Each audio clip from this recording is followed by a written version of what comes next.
Gedung Dewan Perwakilan Rakyat di Senayan, Jakarta mulai kedatangan sejumlah warga sekitar dan pengemudi ojek online yang menanti aksi demonstrasi. Adapun seruan aksi demonstrasi 25 Agustus dipelopori oleh gerakan yang mengatasnamakan diri Revolusi Rakyat Indonesia. Mereka mengajak elemen masyarakat, buruh, petani, dan mahasiswa untuk turun ke jalan. Isu utama yang menjadi pemicu rencana demonstrasi ini adalah kenaikan tunjangan DPR, khususnya tunjangan perumahan yang nilainya dianggap fantastis, yakni mencapai 50 juta sebulan. Hingga saat ini belum ada masa aksi yang tiba, kabarnya akan ada mahasiswa dari berbagai daerah yang melakukan aksi demonstrasi dan berorasi di depan gerbang gedung DPR RI. Terlihat puluhan sepeda motor milik pengemudi ojek online terpantau memadati kawasan gerbang depan gedung DPR RI sehingga cukup menghambat lalu lintas di sekitar lokasi. Meski demikian, sejak pagi petugas aparat kepolisian sudah melakukan sejumlah langkah pengamanan sebagai antisipasi, mulai dari pemasangan pagar beton di depan gerbang hingga pagar besi yang mengelilingi kompleks DPR.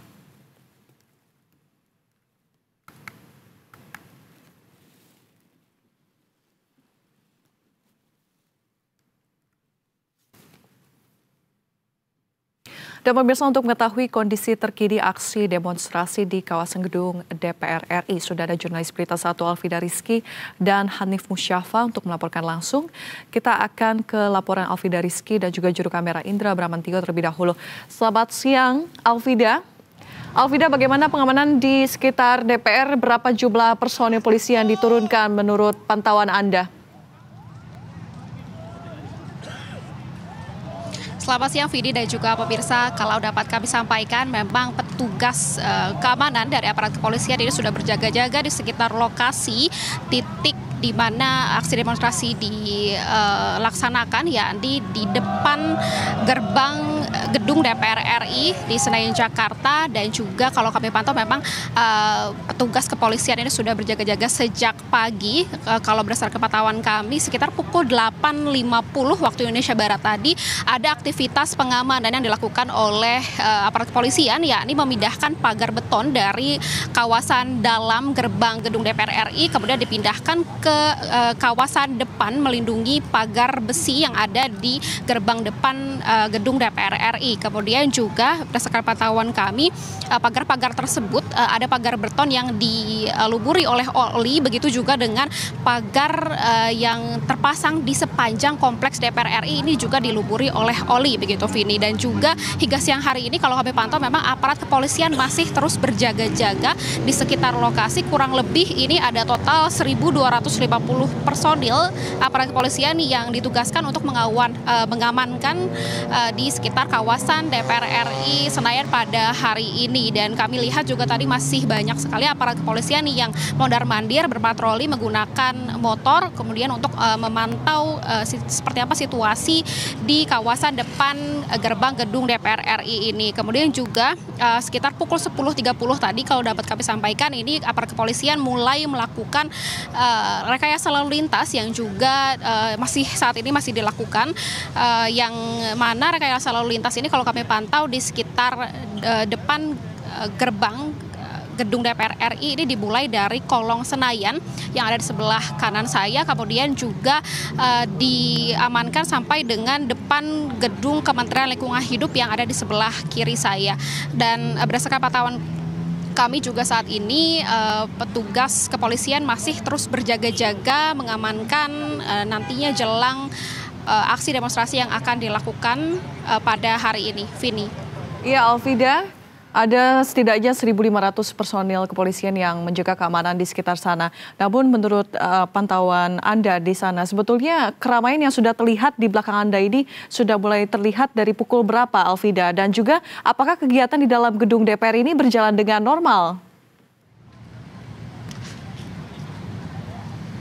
Ya, Vidi, kalau berdasarkan pantauan kami, keramaian dari warga sekitar dan juga ada pengemudi ojek online yang meramaikan kawasan depan DPR RI ini dimulai sejak kurang lebih pukul 9 tadi sudah mulai ramai. Kemudian puncak-puncaknya keramaian ini terjadi pada pukul 10 tadi dan sampai saat ini pukul setengah 12 kurang lebih ini juga masih terus ramai dari warga sekitar yang memadati kawasan depan gerbang gedung DPR RI ini. Dan untuk aktivitas di dalam gedung DPR RI kalau kami pantau dan juga berdasarkan informasi yang kami terima, ini aktivitas di dalam gedung DPR masih berlangsung normal. Tadi sekitar pukul 9 juga ada rapat, sudah ada rapat yang dilangsungkan oleh Komisi 8, kemudian juga hingga kini sudah berlangsung 3 rapat yang berlangsung di dalam gedung DPR.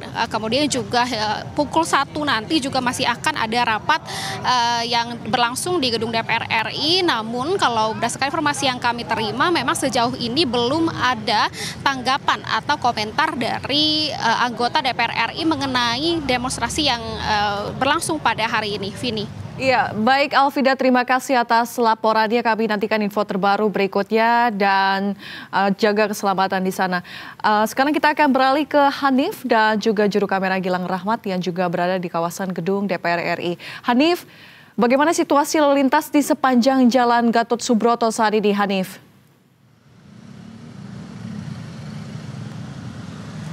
Ya baik, selamat siang Vini dan juga pemirsa. Untuk kondisi pengamanan lalu lintas menuju arah gedung DPR di Senayan seperti yang dikonfirmasi tadi pagi adalah bersifat situasional, mengikuti keramaian massa di depan gedung DPR yang ada ya seperti yang tadi dilaporkan oleh rekan Alvida. Kalau meskipun situasional sifat pengalihan lalu lintas, namun ternyata berdasarkan pantauan kami pengalihan lalu lintas sudah mulai diberlakukan di jalan atau di tempat saya berdiri saat ini, yaitu Jalan Gatot Subroto dari arah Cawang, Jalan Gatot Subroto menuju Selipi.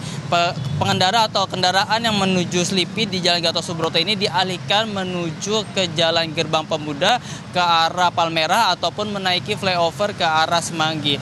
Dan karena ini bersifat situasional mengikuti keramaian aksi massa yang ada di depan gedung DPR, maka tidak menutup kemungkinan bahwa penutupan jalan ini akan kembali dibuka seandainya aksi massa di depan gedung DPR tidak terlalu ramai dan bisa dikondisikan. Namun seandainya aksi massa di depan gedung DPR cukup padat dan semakin meningkat keramaiannya, maka pengalihan lalu lintas ini masih akan tetap dilanjutkan setidaknya sampai siang ataupun sore hari nanti. Dan untuk pengamanan yang ada di tempat saya berdiri saat ini juga dikatakan sebagai pintu masuk bagi para aksi massa yang akan menuju ke depan gedung DPR. Maka kami bisa memantau seberapa banyak bis ataupun kendaraan yang mengangkut aksi massa ataupun massa menuju gedung depan DPR. Setidaknya pada pukul 9 atau 10 hingga setengah 12 siang ini terpantau belum terlalu banyak kendaraan yang mengangkut para peserta aksi, baru sekitar 1, 2 bahkan hingga 5 bis yang tidak terisi penuh, terisi dari berbagai daerah. Dan juga pihak kepolisian mengamankan seandainya ada pihak-pihak provokator yang mencoba untuk masuk ataupun berjalan ke arah gedung depan DPR seperti gerombolan pemuda ataupun siswa sekolahan yang tadi sempat diperiksa apakah membawa senjata tajam atau tidak. Kembali kepada Anda, Vini. Iya, Hanif, kira-kira sampai kapan pengalihan arus lalu lintas ini dilakukan menurut informasi yang Anda dapatkan di lapangan, Hanif?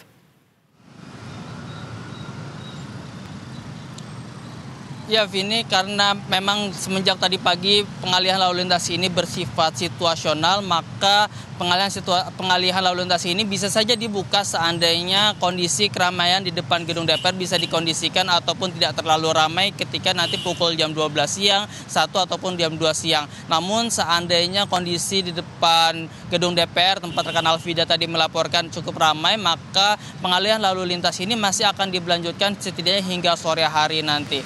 Jadi kami bisa memantau kalau banyak kendaraan yang mengintasi atau melintasi Jalan Gatot Subroto menuju Selipi ini dialihkan ke arah Jalan Gerbang Pemuda menuju Palmerah ataupun Jalan Gerbang Pemuda menuju flyover arah Semanggi. Kembali kepada Anda, Vini. Baik, terima kasih Alvida Rizky dan juga Hanif Musyafa beserta juru kamera Indra Bramantio dan Gilang Rahmat atas laporannya. Selamat bertugas kembali teman-teman dan tetap berhati-hati.